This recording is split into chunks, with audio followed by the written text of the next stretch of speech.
I'm Jakob. Some call me Jacob. I'm from Copenhagen. I've been living in Berlin, in Kuala Lumpur, Manila, Sydney, Singapore, different places in the world, and ultimately all my entrepreneurship and I think experiences as a human led me to becoming an investor in sustainability and climate tech.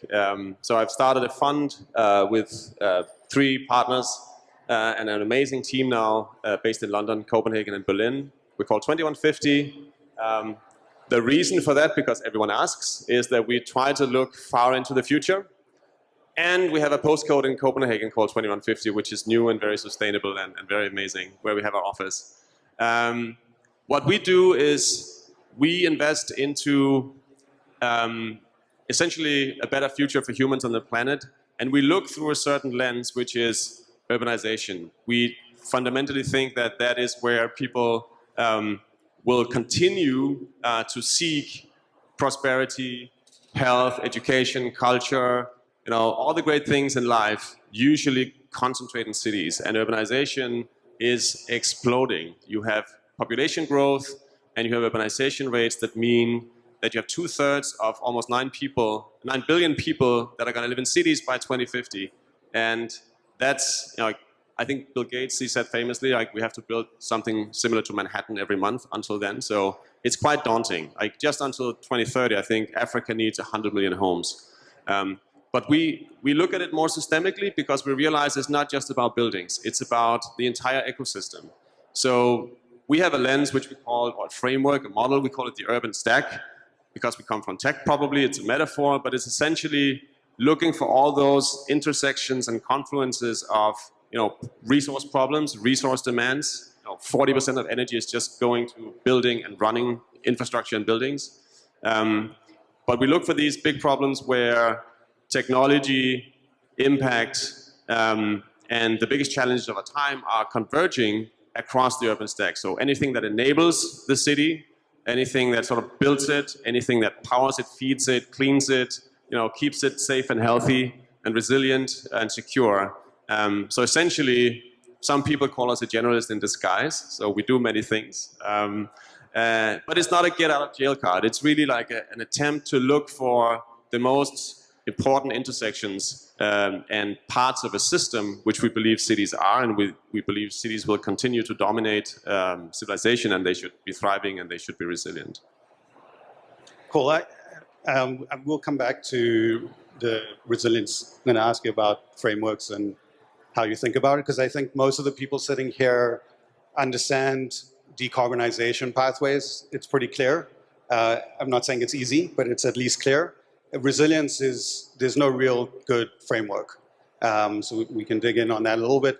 I'll briefly introduce myself, Shaun Abrahamson, Third Sphere. We've been investing in climate for about 8 years, close to 100 companies. We do a lot of hardware, so in addition to venture, we have a credit and asset finance platform.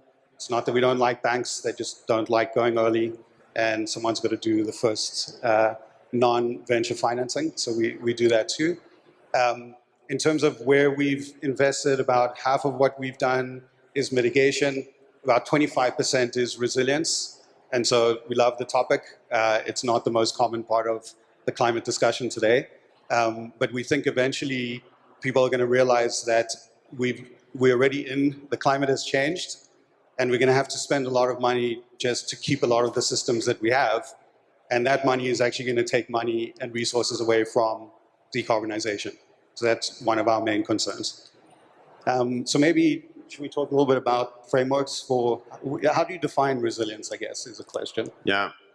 Well, first of all, to step back, we've been focusing a lot on deep decarbonization technologies, biocement, carbon capture in concrete, very difficult to do novel heating and cooling, installation of buildings with, lots of sci-fi elements, I would say.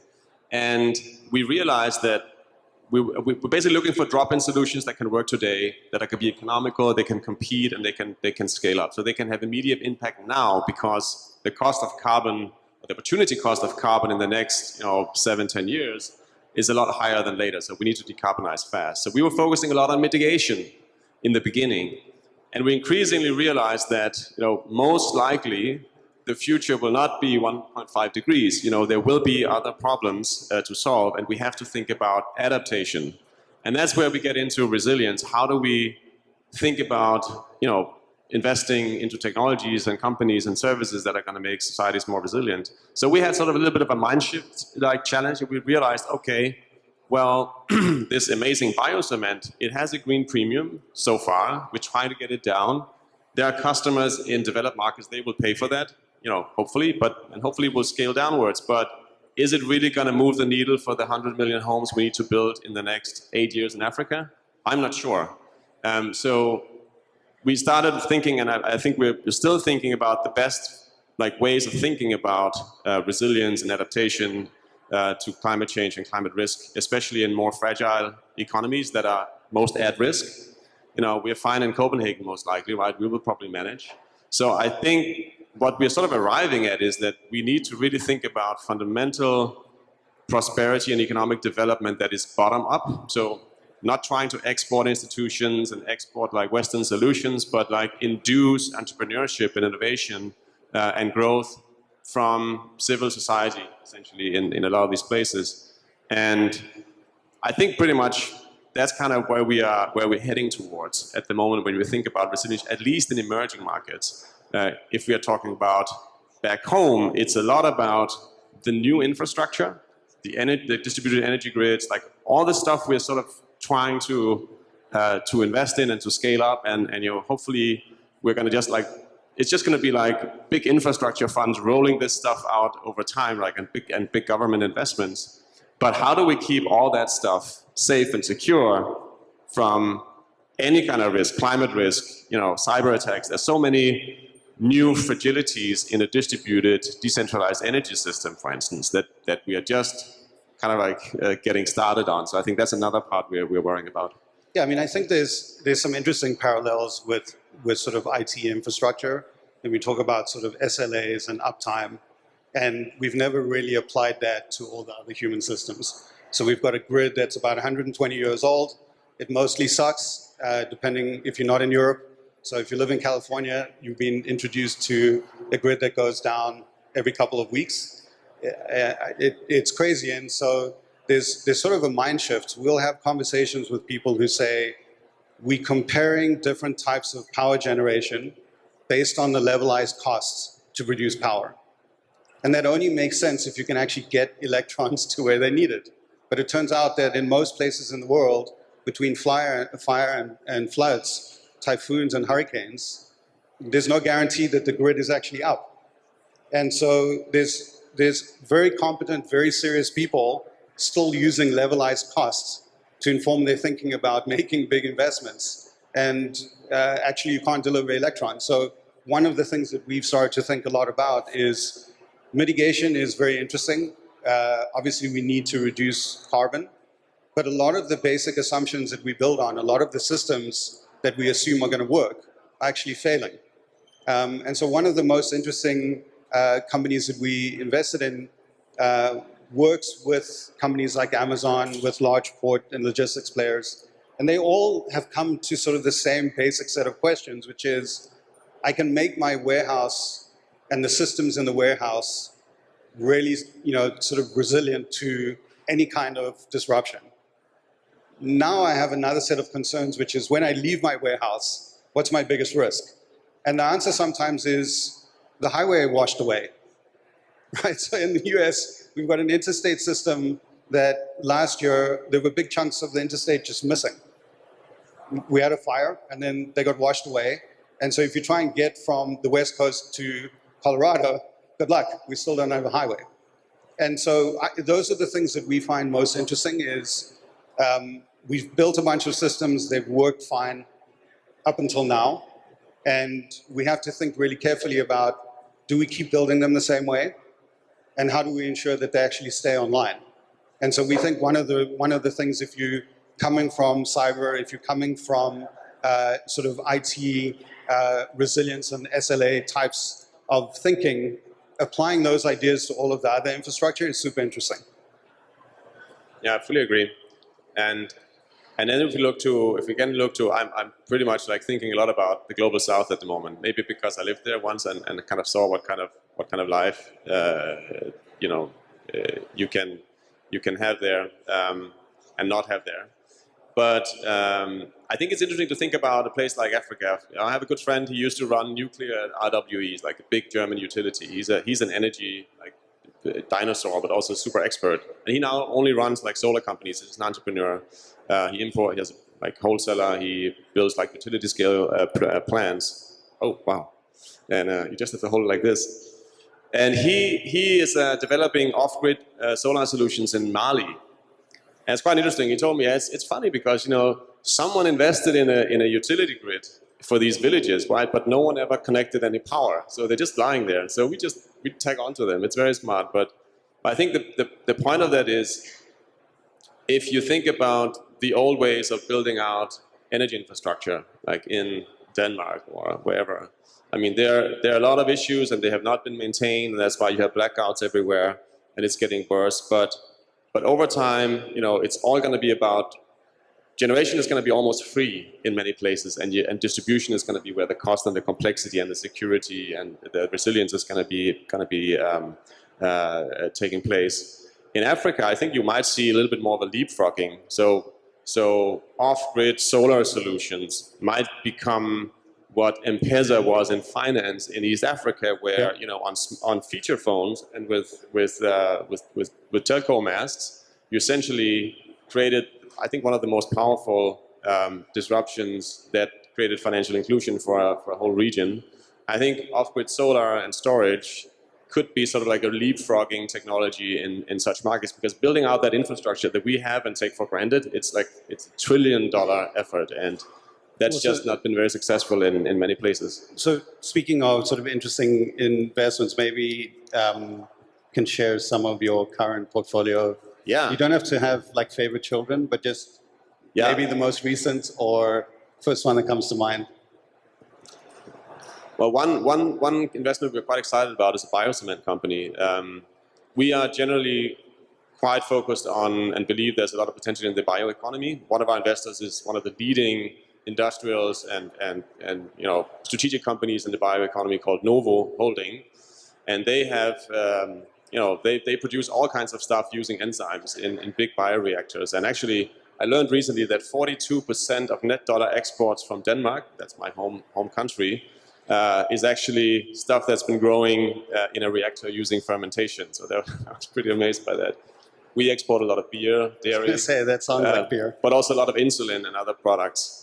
And when you start to think about what is possible with biological solutions, you can start to see a pattern where a lot of the things we consume and interact with, like foods, materials, there's so many things you can actually build with biological processes if you can sort of master them.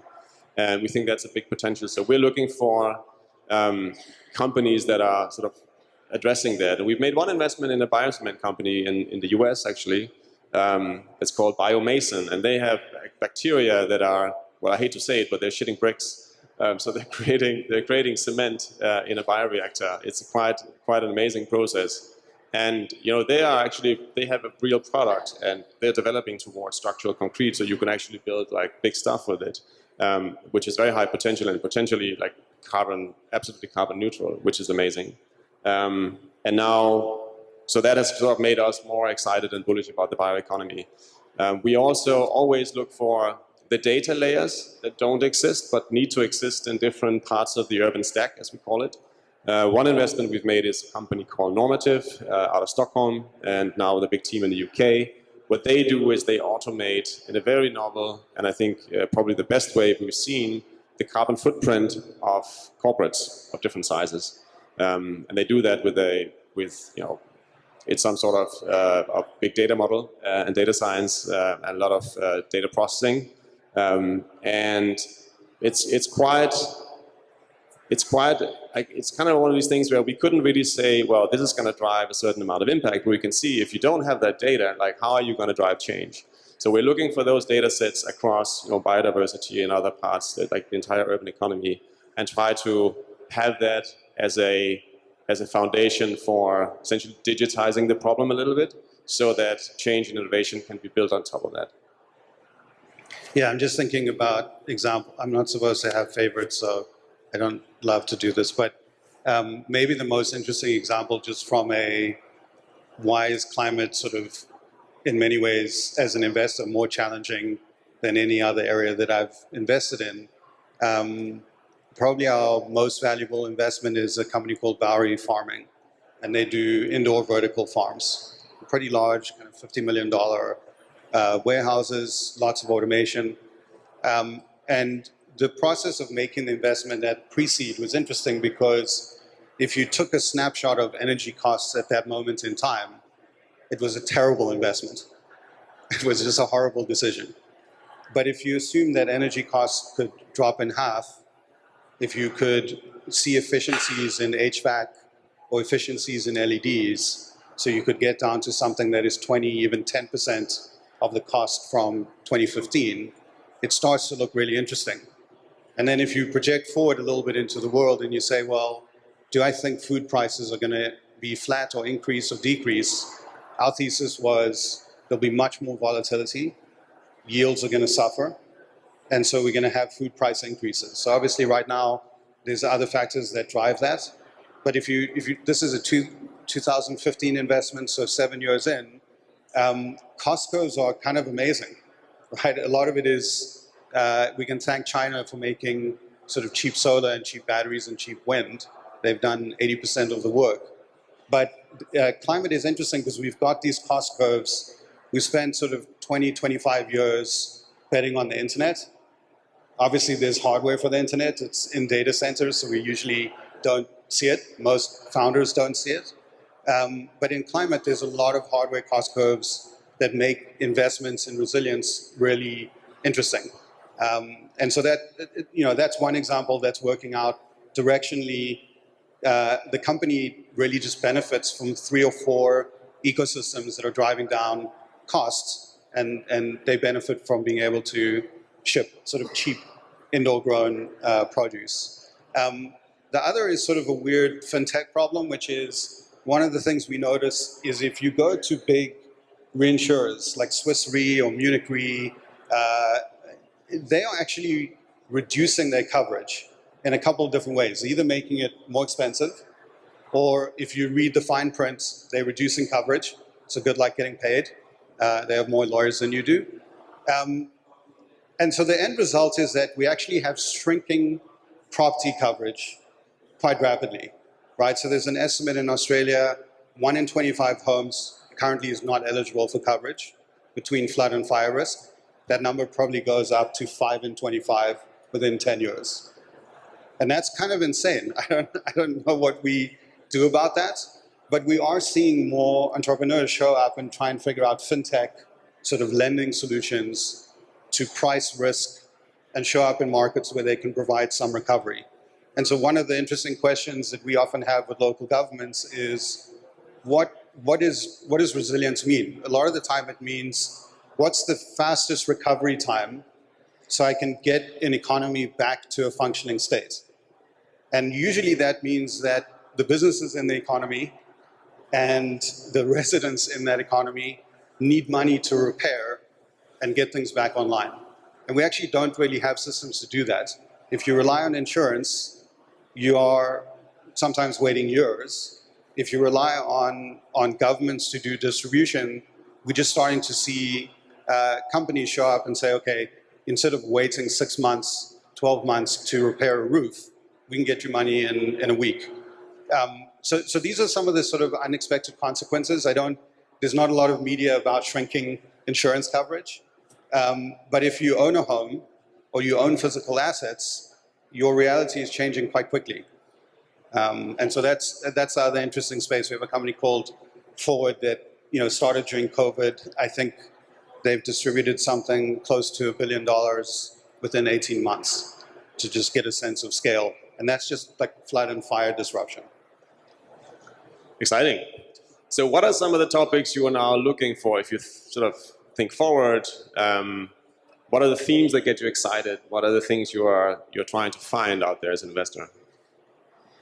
I mean, I think the biggest challenge for us is everyone in this room cares about climate. But I think although a lot more people would like to be active, it's very difficult to convince people to pay a premium. Most customers are just not going to, right? So my favorite activity is to stop at Tesla superchargers. This is for people who are very bored. But if you have to charge your car and it takes 15 minutes, you can get out of your car, walk around and bother the people around you and say, hey, why did you get this car? The answer has never been climate. Never, not once. Hundreds of conversations, never climate. Acceleration, big screen, lower fuel costs, lots of other things, but not climate. So I think thematically that, I think, is the biggest tension for us. When we think about resilience, how do you give customers something that is better, faster, and cheaper, and also happens to be resilient? And that's super hard. But that's kind of the framework that we look for. I think we are interested in pretty much anything from resilient food supply all the way through to parametric insurance. It's not clear what the winning answer will be or what combination of things. But our basic lens is we don't want customers to pay a premium. They should be able to get something that is our usual tech disruption, better, faster, cheaper. You don't have to ask anyone if they want an iPhone. It's just better than your landline. We don't have to have a discussion.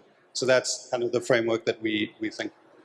And I think that's a really important point. If you think about the world at large, and we need to, it's a planetary problem we're dealing with, then there are not that many 100 million people that are going to pay like a super high premium for amazing plant-based food and all these things that you find in the cozy clusters of the world where where we often reside. You need to think about the other sort of like 6 billion plus and what is driving their utility and their decision making. And it is all about being better, faster, cheaper. And it's just like, it's simple entrepreneurship. Like, why are companies successful ever in the world? They're solving problems, they're solving them well, they're providing value to the customers, and they do it at a good cost. So that's essentially, if you're not on that pathway with innovation in climate or anywhere else, right, you're not likely to be successful. So that's super important.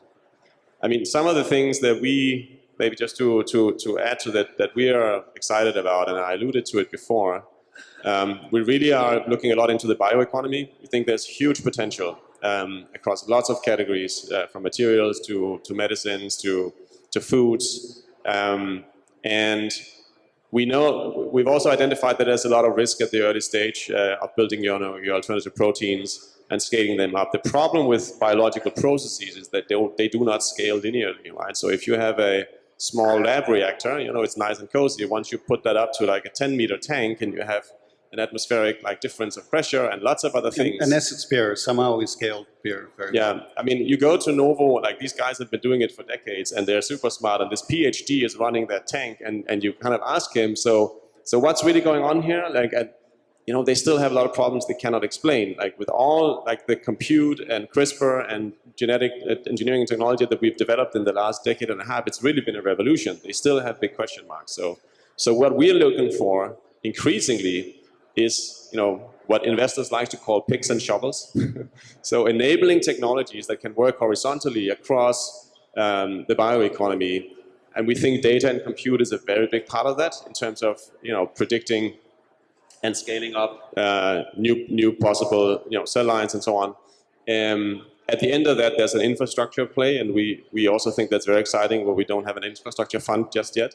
But I think if governments and big capital pools are thinking about what do we do with all these technologies once they get ready, it's a scale-out business, right? You're going to have a lot of decentralization of assets at large scale, so it's a great investment opportunity for those kinds of that kind of money. We're also looking into some of the sort of far out things that we probably were not expecting in the beginning. So we look into biodiversity as an overall topic, because in the end, carbon, why do we decarbonize? I mean, the carbon itself, well, it's not so important, right? It's a means to an end. It's because we want to preserve a diverse environment and a healthy ecosystem we can live in and thrive in. And so what's the actual KPIs you should be looking for? Of course, carbon, you need to measure it so you can manage it, but you need to also think about the biodiversity. So we started looking into that. We look at geothermal energy, right? So that's kind of, we thought Actually, we shouldn't look at generation, but actually we realized we probably should in some cases. So biodiversity is, I think, fascinating, but what do you see as some of the business models that are working there? Yeah, we're just getting our feet wet. So we started with the data layer. As I said before, if we sort of are unsure about something, we start with like, no, let's get the data, let's start to measure and see if we can use that as an entry point. So we've invested in a company called Nature Metrics. They do eDNA sampling in the live environment, the aquatic environment, and soon the airborne environment. And they catch a lot of DNA, and they can essentially sequence that and figure out what species of trees, plants, and living organisms are in the environment. And usually that is done by manual surveying. People go and they catch butterflies and they count salamanders, and it's a 10 billion industry globally, which I didn't know. And if you displace nature anywhere in the sort of more developed part of the world now, you have to document what's going on and you have to restore. So how to manage biodegrading and biorestoration without proper data is probably quite hard. So that's sort of an entry point. But we're looking into more and more opportunities in that direction. And so I think we have an open mind still and are sort of forming our views on what might make sense for us. So yeah, that's biodiversity. I mean, I would probably add, so one of, some of the early sort of biodiversity thinking for us was remote sensing and low cost on the ground sensors and trying to tie those two things together. But I think it's worth saying, maybe one other area that's been important to us is we accidentally built out the capacity to fund hardware, meaning we really have become very good software as a service, enterprise software, apps. Like funding software for VCs is very straightforward, but there's very little in climate that we've come across that doesn't have some hardware. And so I would just say, we're not afraid. We will talk to anyone who has hardware. I think if we have sort of a stack rank of what's interesting, small, cheap appliances are very easy. If you don't have manufacturing risk, if you can find a contract manufacturer, that's probably the best scenario. The hardest thing for us to do is sort of $10, $20 million first plant funding. And we're starting to see more government participation in the US. States like California are funding this. There's great programs like Breakthrough Energy, Bill Gates' firm. As good as they are as VCs, they are amazing at grant making. Like they look like the DOE, sometimes better. No, I can't say that. They look like the DOE. So I would just say if you're working on hardware, VCs get a little bit nervous initially, but it seems to be changing. And there's other pools of capital that can sort of join equity and fund hardware. I would just say like big $10, $20 million plants require probably a few more conversations to figure out. Yeah. Now, hard versus soft is something that comes up a lot in our field, right? And I think people are getting more and more comfortable with hard tech. I would say, if you like in the big grand scheme of things, we cannot decarbonize the world, for instance, and only use software. I mean, that's probably not going to work, right? It's a physical world we need to change to a large degree. And I also think that, that we need software. We need a lot of great software and enabling tech in that sense, but they will sort of remain in the bigger picture more niche than the assets and the hardware play, because that's really where like the huge scale is. They will be relatively large global niches sometimes, these software models from time to time, but you really need to focus on assets. And I think governments need to realize their role in the early stage of de-risking the path, because one of the big problems is that if you scale up your pilot plan to your pre-commercial plan that takes oftentimes like, big checks that look like, inflated Series A's and B's. And the regular sort of like venture debt system has not really figured this out. And we see some examples like in Finland, there's a climate fund from the government that actually goes in with credit for exactly that sweet spot of de-risking that. They leave the table if there's private money so they don't crowd out. But I think governments for a time have a really strategic important role to play to sort of like to lubricate the more asset heavy side of the startup system in climate. So quite important message for us. on that note, we ran out of time. We ran out of time. Are there any burning questions out there? Are we out of time? Questions? We are out of time. Wow, we're really like out of time. Approach us afterwards if you have questions. Thank you.